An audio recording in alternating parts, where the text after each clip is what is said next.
Hello students, UGC net education.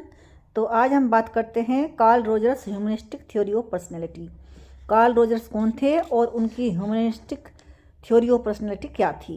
ठीक है, तो Carl Rogers was born on January 1902 में, है ना, इन इलिनॉइस में।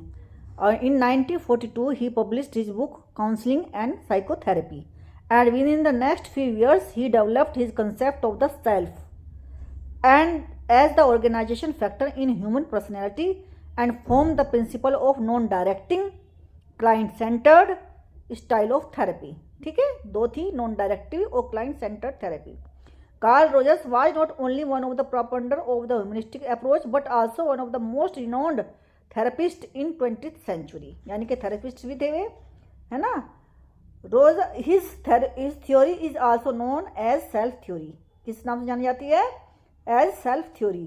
Firstly, Roger stated that healthy individuals tend to see congruence between their sense of who they are, अर्थात self with some क्या है, सेल्फ में क्या है, कॉन्ग्रेंस मतलब सामंजस्य, between their sense of who they are, अर्थात self, and who they feel they should be, अर्थात आइडियल सेल्फ, क्या उन्हें, क्या वे हैं और क्या उन्हें होना चाहिए।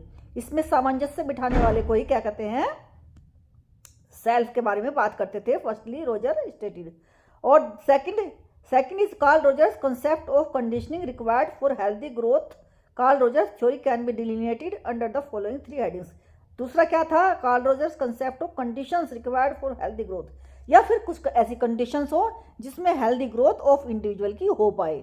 या तो एक पहले तो उन्होंने कहा कि सेल्फ क्या है, क्या वे होना चाहते हैं, या फिर कुछ ऐसी कंडीशंस हो जिससे कि एक हेल्दी इंडिविजुअल की कॉन्सेप्ट बन पाए, यानी कि एक हेल्दी इंडिविजुअल बन पाए, है ना, हेल्दी ग्रोथ ऑफ इंडिविजुअल हो पाए, हेल्दी ग्रोथ ऑफ इंडिविजुअल हो पाए। तो ये थे इनके जो है कार्ल रोजर्स के ह्यूमनिस्टिक थ्योरी ऑफ पर्सनैलिटी। थोड़ा सा इंट्रोडक्शन। अब हम बात करेंगे कि 3 उनके ऐसे क्या पक्ष थे जिनके बारे में उन्होंने बात की है ना। अगली शॉर्ट्स में बताऊंगी। Bye bye.